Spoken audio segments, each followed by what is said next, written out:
4 minutes. Rob Roberts. Thank you, Madam Deputy Speaker. I rise to speak to my amendment, New Clause 7, which has been kindly supported by members from 8 different parties, including immigration and NHS subject experts, for which I am exceedingly grateful. I'd like to declare an interest, Madam Deputy Speaker. My partner is an NHS clinician from overseas, and I'll state at this point that this new clause would not benefit him, as he already has his permanent residency status confirmed. In this country, Madam Deputy Speaker, we typically use the word hero far too casually. It's lavished on our celebrities and sports stars, and while I'm sure they're very deserving, I think this pandemic has shown us who this country's true heroes are in our NHS workforce. While the entire NHS has played a vital role, our thanks and gratitude should perhaps in particular go to our NHS clinical workers who've come from other countries. These are individuals who've travelled huge distances to be here, often separated from their families, putting their own lives at risk to help save our lives. Regardless of their or our citizenship, the duty and responsibility to care and contribute to the well-being of others always comes first with them. While I welcome the many steps that the government has already taken for foreign NHS workers, we do need to go further, and I'd ask the Minister to really give this some serious consideration for support this afternoon.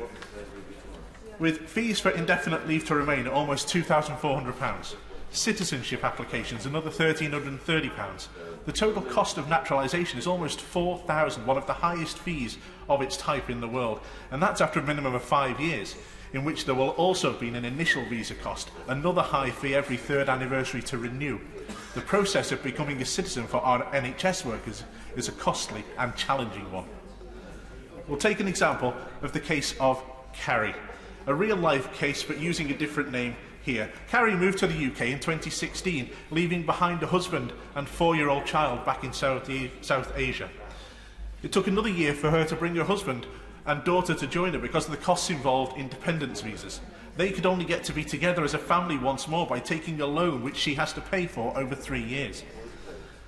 3 years after she arrived, so still one more of loan payments to go, she had to get another loan and compound her cash flow problems because she was due for visa renewal, so had a load more fees. This year, Carrie's entitled to apply for indefinite leave to remain, with loans still ongoing from previous renewals, and the ILR is more expensive again. What does she do? What options available to Carrie? Her only choice is to apply for another loan, even bigger than before, to have the right to occupy a space in the UK and call it home. She pays her taxes every month.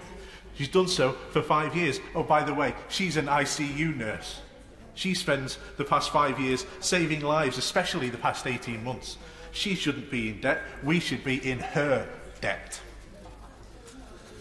I feel, Madam Deputy Speaker, it's our duty to create a new route to permanent residency for NHS workers, one that won't leave them in debt, won't leave them in poverty or constant worry about funding their next application, by abolishing the costs associated with applying for indefinite leave to remain for NHS clinical workers.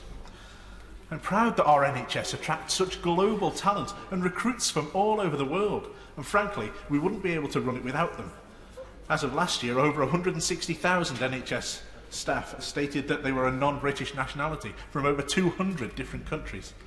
Residency shouldn't be about cost. It should be about inclusion. It should be about our communities and contribution. And our NHS workers have arguably given the biggest contribution of all, saving our lives and keeping us safe.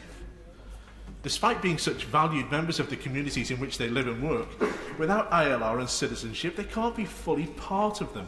Without ILR, individuals face barriers to home ownership, difficulty obtaining a mortgage, challenges in the job market, challenges in higher education, so many different aspects. Scrapping the fees would not only make ILR more affordable and a viable option for foreign workers in our NHS, but would also create a more diverse and, crucially, a more integrated society.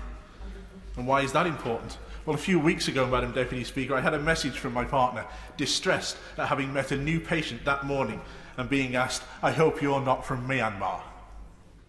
We have a long way still to go with integration and acceptance.